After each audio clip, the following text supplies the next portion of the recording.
And she is with us now, Dr. State Senator Henrico Siobhan Dunnavant. Dr. Dunnavant, great to have you. Thank you so much for having me, John. I'm thrilled to be here. All right, so let's talk about the special session tomorrow. We know that LeVar Stoney in Richmond, this was our lead story today on the Star. He doesn't care about the city burning down or windows being smashed at the Omni or people's lives being threatened. No, he wants everybody to get stoned. He wants everybody to get high. He says his number one priority is to legalize pot. If we do that in Richmond, then I guess the city stops burning down or something. I've already belabored that. What is the agenda items that you have to grapple with? Well, Dr. I will Donovan? say first and foremost that Republicans view this special session as an opportunity for a practical referendum, and the Democrats see it as a political one. And Virginia deserves a little pragmatism. So first and foremost, we need to make sure that the voice of the people as expressed through the legislature and their representative government is never silenced for so long again. So you're going to see many people coming forward with legislation that limits executive orders to 30 days unless they are renewed by the legislature. And that's the way to be consistent with the Constitution, but also make sure the governor does not govern so long. That was never the intent of the code or the Constitution, that a governor do so unilaterally for so long, but he has really stretched that meaning. We will clarify it. We have lots of other things we want to talk about. We need to talk about data. We need to talk about rapid testing. We need to talk about the epic health issue for our state, and that is our children. And the risk to our children is not this virus. It is schools not being open. And we can go through all that information and that data and why that's so important and an imperative. We also need to make sure that schools do reopen. We also have to pivot and make sure we help families until they do. And we also need to look very carefully at what they're talking about with this police reform. We want to make sure Virginia never, ever becomes like Minneapolis or Baltimore or any of those other police forces that can't hold their own accountable.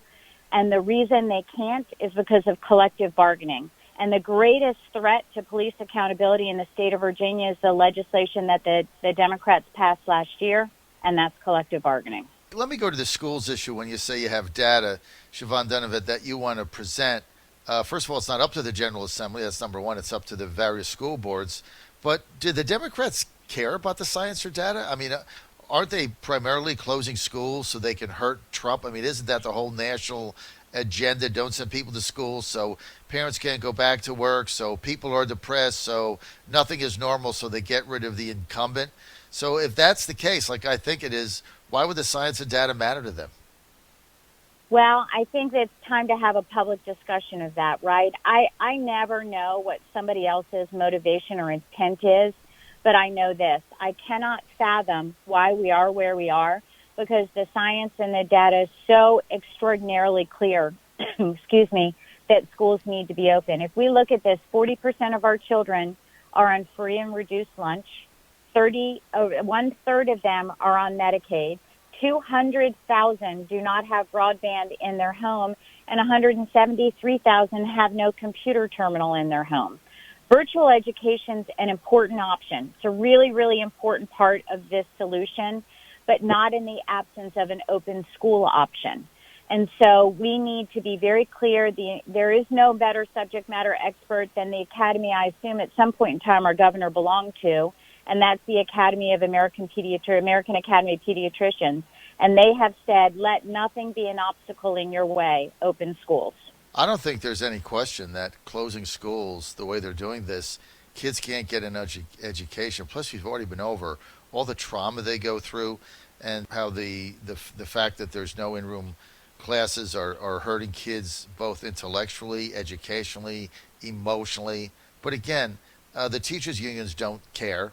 Now they got some of them in Fairfax saying they don't even want to teach over the internet because I don't know, the virus is maybe transferred through a computer chip or something. I really couldn't understand what they were talking about.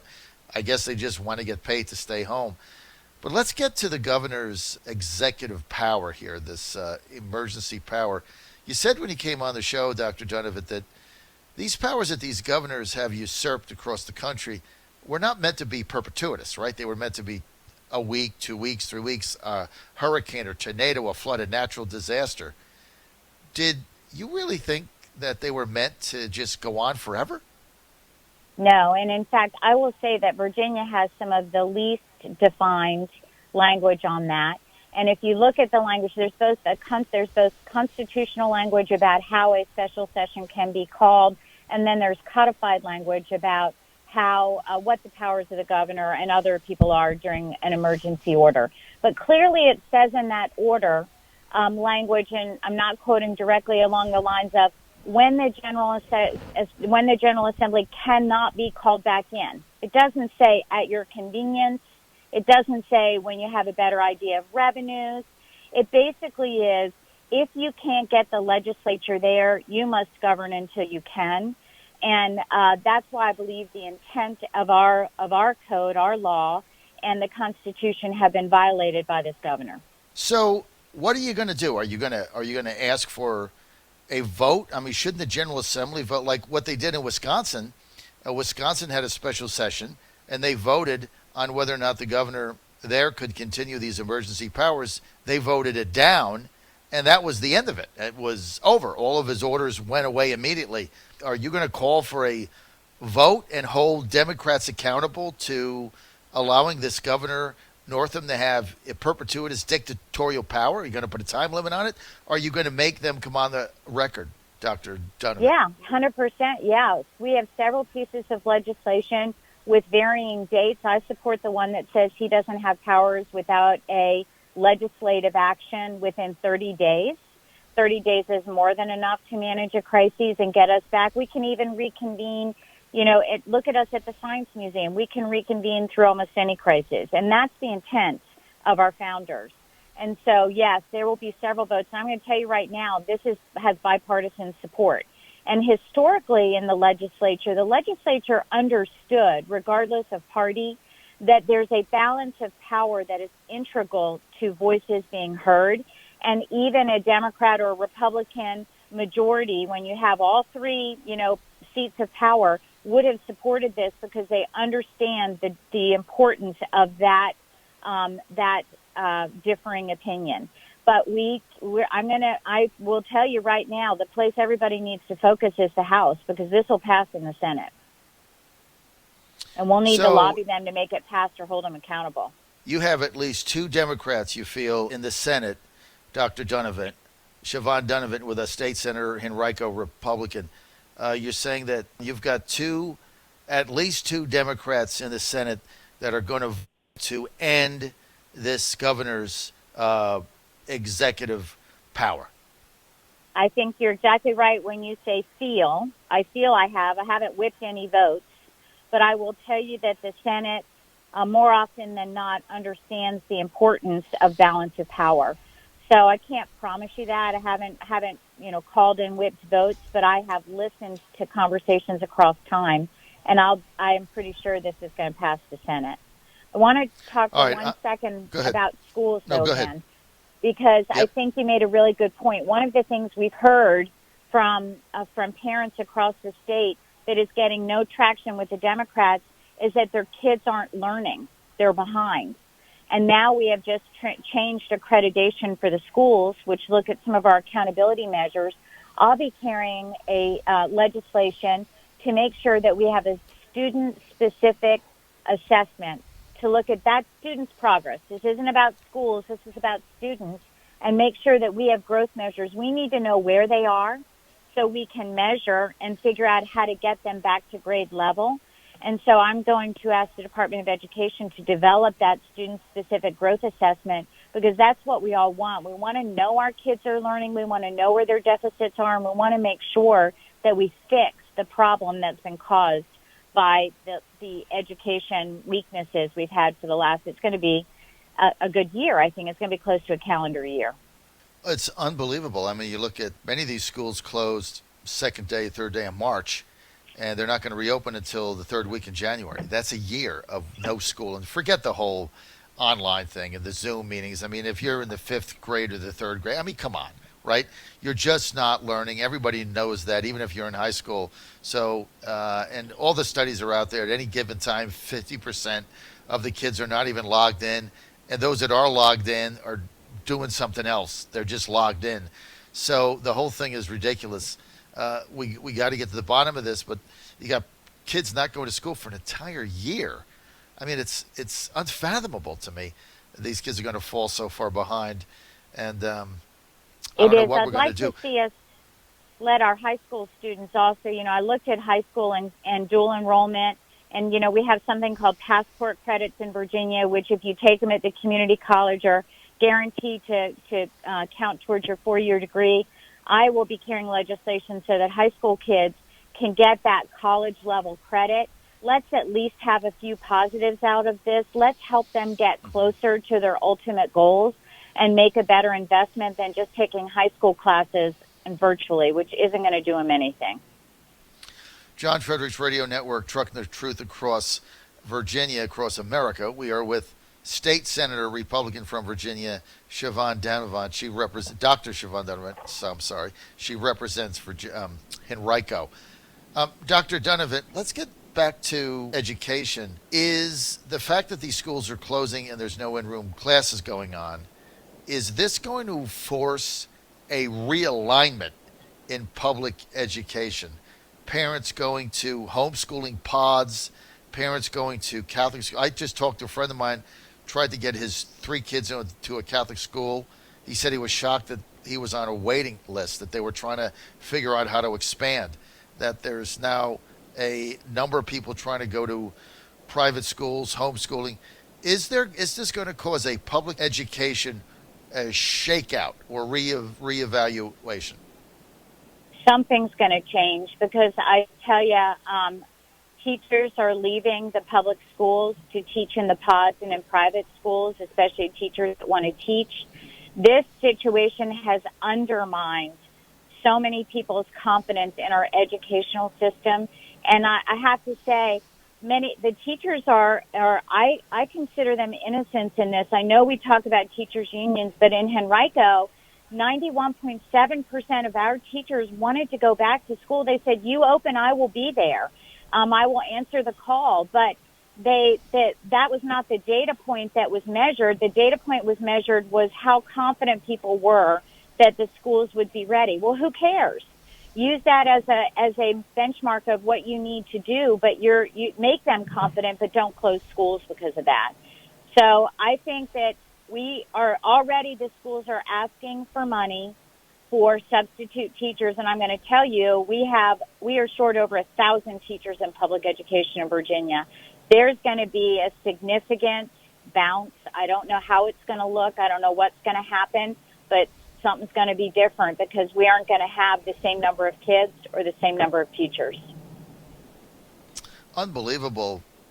Tell me about what the Democrats' response to all this is in the General Assembly. I mean, are you going to, even though this is a school board decision, I mean, is this going to be something you guys are going to talk about? Is there potential legislation that could be adopted that might help parents that really do want to see their kids be in an in-classroom setting? Dr. Dunnavant, what are the options?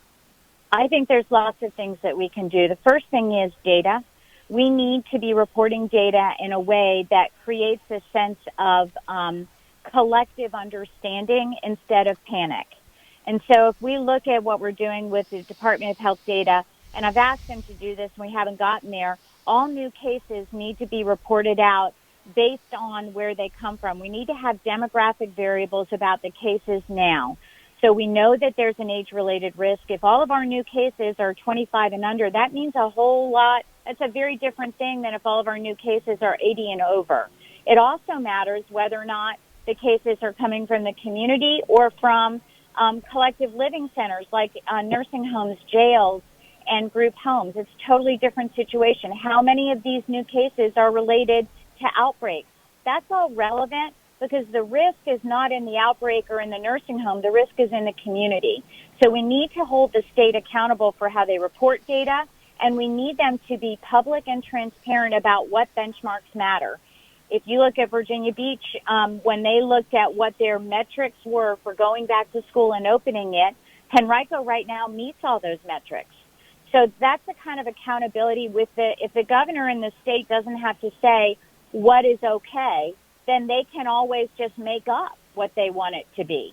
So we need to have clear and transparent data and reporting. We need also to make sure that there's a lot the legislature can do to empower school boards to open. We can provide liability protections. We can provide increased vacation for teachers so that if they have to be out for COVID, we can do that. They can do that. We need to make sure kids don't get their excused absences counted against them if they're out for COVID. There's a lot the state can do to empower school boards to make the decision we want to make. But in the meanwhile, we need to pivot and back those parents, because those parents do not have the resources you are asking them to make a choice between two imperatives: safety and education for their children so their children can grow and succeed, or putting food on the table. We need to empower those parents who have now been abandoned, in many cases by the school system, to figure out a way that they can do both. And the legislature can do that with CARES Act money, with COVID relief money, and with state money. And that's how we should be spending our budget. The Democrats want to flip this and talk about police reform. That's an important conversation, but it is not the issue that is going to jeopardize the health and future of our students right now. We can have that conversation. Why are you meeting resistance from Democrats on educating children? Can you explain that to me? No, and I don't know that I've necessarily met resistance from Democrats. I think their silence is deafening. I think they don't talk about it. That's the whole point. They know they're wrong. They know there's the conversation we need to be having right now is education. A lot of conversations that the state needs to have, but education is now. And we should have had it 8 weeks ago so that schools had the tools they needed and the reassurance they needed to move forward now, because schools are opening if they're going to open. So I think that they have what talking points do they have? We're afraid. We're afraid of vertical transmission to adults of the teachers that can't be safe. Is that there's no data to support that. In fact, all of the data resoundingly supports adults and children can be together very safely without vertical transmission. We're out of time. Dr. Siobhan Dunnavant, the special session tomorrow, she has two main agenda items: get legislation to make some sort of consistency or plan to help schools reopen. Good luck with that one. Be interesting to see how the Democrats react to that. And secondly, Siobhan Dunnavant says she believes she has the votes in the Senate to curtail Governor Northam's power grab and end it. Just end it. Strip it. It's done. It's already been 6 months. That's it. He's had enough. Now it'll be interesting to see what happens in the House. And will the House Democrats, who complain all the time about democracy and consolidation of power and Trump's executive orders, it'll be interesting to see if it's the House Democrats under Caucus of the Corn that keep Governor Northam with complete power and control, even though this was never meant to be for months and months and months. It was meant to be for a couple of weeks in a crisis. Siobhan Dunnavant, thanks for being with us. As always, spot on.